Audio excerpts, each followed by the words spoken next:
Hello friends, मैं doctor सुल्तान और आज हम जानने वाले हैं medico legal aspect of assault के बारे में। जब झगड़ा होता है उसके बाद में हॉस्पिटल में किस तरीके से मेडिकल किया जाता है, उसका पुलिस स्टेशन में क्या रोल होता है, कोर्ट में क्या रोल होता है, डॉक्टर्स का क्या रोल होता है कोर्ट में, इंजरी सर्टिफिकेट क्या है, इन सब चीज़ों के बारे में हम आज जानने वाले हैं। तो जब झगड़ा होता है तो जिसे मार लगता है तो उसमें दो पॉसिबिलिटी होती है। वो पर्सन या तो डायरेक्टली पुलिस स्टेशन जाता है या फिर डायरेक्टली हॉस्पिटल जाता है। तो हम पहली पॉसिबिलिटी देखेंगे कि वो person suppose directly police station गया।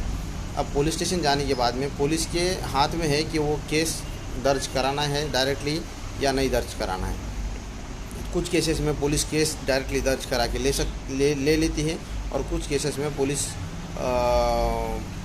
पूरा ट्रीटमेंट होने के बाद में केस दर्ज कराती है।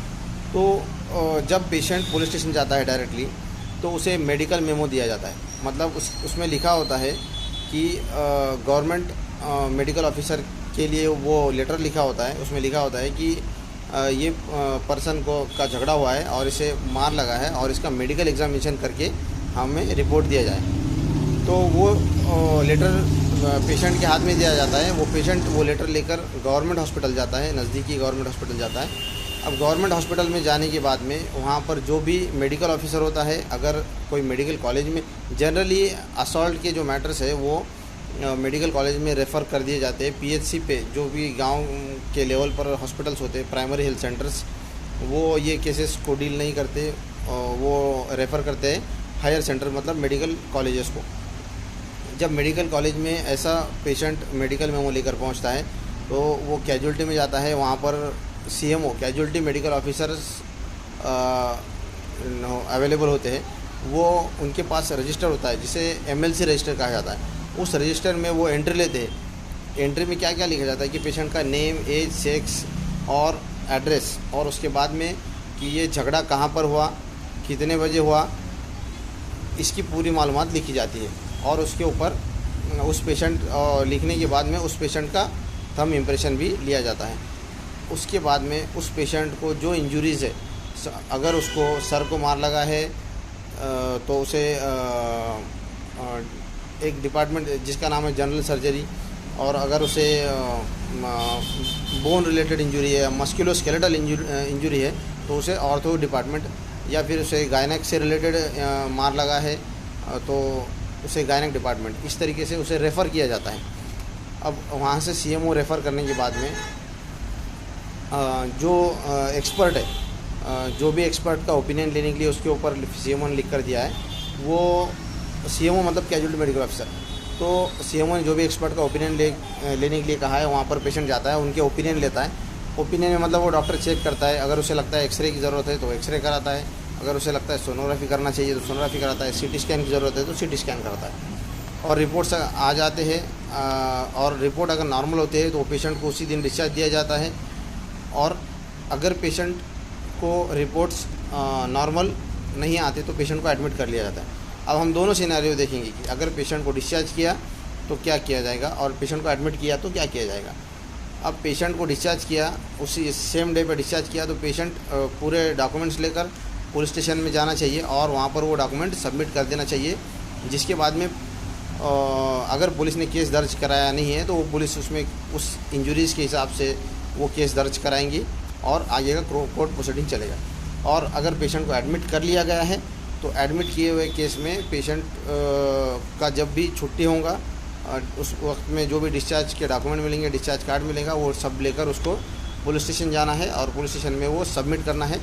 और अगर उस टाइम तक के पुलिस ने केस दर्ज किया नहीं है तो वो पुलिस केस उस टाइम में दर्ज कर देंगी और उसके बाद में पुलिस स्टेशन में पुलिस आगे एक चार्जशीट बनाकर कोर्ट में आगे का प्रोसीडिंग करते रहेंगे। तो हमने ये कंप्लीट इन्फॉर्मेशन अभी तक की देखी है उस केस में जिस केस में झगड़ा होने के बाद में वो पर्सन डायरेक्टली पुलिस स्टेशन गया था।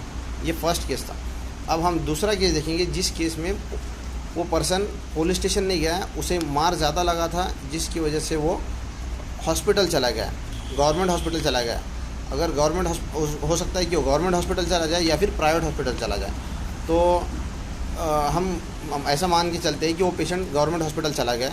अब गवर्नमेंट हॉस्पिटल चला जाने के बाद में पुलिस को तो ये वो पेशेंट झगड़ा हुआ, उसके बाद में डायरेक्ट गवर्नमेंट हॉस्पिटल चला गया। वहाँ पर जाने के बाद में जो सीएमओ होता है, कैजुअल्टी मेडिकल ऑफिसर, वो उसकी इंजरीज़ को देखता है, सीवियरिटी को देखता है, और एमएलसी झगड़ा का जैसा पेशेंट हिस्ट्री देता है कि एमएलसी ये झगड़ा हुआ है, तो वो सीएमओ एमएलसी रजिस्टर कराता है उसी तरीके से जिस तरीके से पहले केस में किया है। एमएलसी रजिस्टर कराने के बाद में पेशेंट को सीएमओ रेफ़र करेगा उस डिपार्टमेंट में जहाँ भी उसकी इंजरीज़ है, जो भी एक्सपर्ट की उसको हेल्प चाहिए उस डॉक्टर के पास उसको रेफ़र करेगा, और बाकी प्रोसीजर सेम रहेगा। लेकिन इसमें अलग ये रहेगा कि जैसे कि ये पेशेंट पुलिस स्टेशन नहीं गया है, ये पेशेंट डायरेक्टली झगड़ा होने के बाद में हॉस्पिटल गया है, तो यहाँ पर सीएमओ का रिस्पॉन्सिबिलिटी है कि वो इस एमएलसी को उस हॉस्पिटल में के पुलिस चौकी को इन्फॉर्म करे। और इंफॉर्मेशन किस तरीके से दी जाती है कि पेशेंट का नेम एक प्लेन पेपर पे या फिर एक फॉर्मेट में नेम, एज, सेक्स, एड्रेस, और झगड़ा कहाँ हुआ है, किस एरिया में हुआ है, उस गांव का नाम, टाइमिंग, ये सब लिखकर वो सीएमओ किसे इन्फॉर्म करेगा, उस हॉस्पिटल के पुलिस को इन्फॉर्म करेगा। वहाँ पर जो पुलिस चौकी हर हॉस्पिटल में, हर गवर्नमेंट हॉस्पिटल में एक पुलिस चौकी दी होती है, वहाँ पर वो इन्फॉर्म करेगा। अब उस पुलिस स्टेशन के, उस पुलिस चौकी के जो कांस्टेबल है, वो कांस्टेबल उनका काम यही होता है कि एमएलसी को पास करना, मतलब कि वो जो इन्फॉर्मेशन सीएमओ से उसे मिली है, वो इन्फॉर्मेशन वो फ़ोन पर कॉल करके बताएंगे। किसे बताएंगे? जहाँ पर जिस एरिया में झगड़ा हुआ है, वो एरिया जिस पुलिस स्टेशन के अंडर में आता है, उस एरिया के पुलिस स्टेशन को कॉल करेंगे और बताएंगे कि आपके पुलिस स्टेशन के हद में यहाँ पर इस लोकेशन पे इस टाइम में ऐसा ऐसा झगड़ा हुआ है, और वो पेशेंट हॉस्पिटल में अभी इधर दाखिल हुआ है। तो इसके बाद में वो पुलिस स्टेशन जहाँ पर ये एमएलसी इन्फॉर्म की, मतलब जहाँ पर झगड़ा हुआ है, वो पुलिस स्टेशन के पुलिस स्टेटमेंट लेने आएंगे इस पेशेंट का, कि पेशेंट से मालूमात लेने आएंगे कि क्या हुआ है, किस तरीके से हुआ है झगड़ा, और इसमें उसका टोटल इन्फॉर्मेशन लिया जाएगा कि किसने मारा है, कैसे मारा है, ये स्टेटमेंट लिया जाएगा। तो ये स्टेटमेंट लेने के लिए या तो उस एरिया में पुलिस स्टेशन, जिस पुलिस स्टेशन को इन्फॉर्म किया है, उस पुलिस स्टेशन का पुलिस आकर स्टेटमेंट लेगा, या फिर वो रिक्वेस्ट करेंगे कि लोकल पुलिस चौकी को उसी हॉस्पिटल के कि हमारे बिहाफ पे आप स्टेटमेंट लेके हमको प्रोवाइड करो। तो या तो उस पुलिस स्टेशन का पुलिस आकर स्टेटमेंट देगा, या फिर ये लोकल पुलिस चौकी उसी हॉस्पिटल की, वो लोग उनके बिहाफ पर स्टेटमेंट लेंगे। ये स्टेटमेंट देते वक्त पुलिस को डॉक्टर का परमिशन लेना पड़ता है कि ये पेशेंट अभी स्टेटमेंट देने के कंडीशन में है या नहीं है, बात करने के कंडीशन में है या नहीं है। डॉक्टर का परमिशन होने के बाद में पुलिस उस पेशेंट के पास में जाकर उससे पूरी पूछताछ करेगा, मालूमात लेगा, स्टेटमेंट लेगा, और फिर चला जाएगा और पुलिस स्टेशन में उसके बाद में उसका केस दर्ज किया जाएगा, और उसके अकॉर्डिंगली आगे का प्रोसीजर किया जाएगा, जो कि चार्जशीट फाइलिंग है। और जब पेशेंट हॉस्पिटल से डिस्चार्ज होगा, उसे पूरे डिस्चार्ज के पेपर सबमिट करना होते हैं पुलिस स्टेशन जाकर, और वो पुलिस उसमें जो भी इन्वेस्टिगेटिंग ऑफिसर रहता है, वो उसका चार्जशीट बनाता है, उसमें डिस्चार्ज के पेपर लगा देता है, और कोर्ट में उस जो भी केसेस, जो भी कलम फाइल हुए हैं, उसके हिसाब से आगे कोर्ट में प्रोसीडिंग होता है। तो इसके बाद में कोर्ट प्रोसीडिंग चलता है।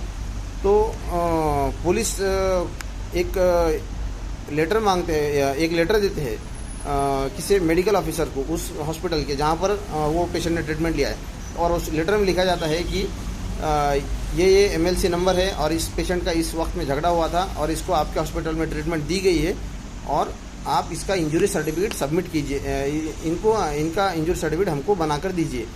तो ऐसा जब इंजरी सर्टिफिकेट का लेटर पुलिस की तरफ से हॉस्पिटल को आता है, हॉस्पिटल के तो फिर हॉस्पिटल में रिकॉर्ड सेक्शन में, ये एमएलसी सेक्शन में वो लेटर आता है।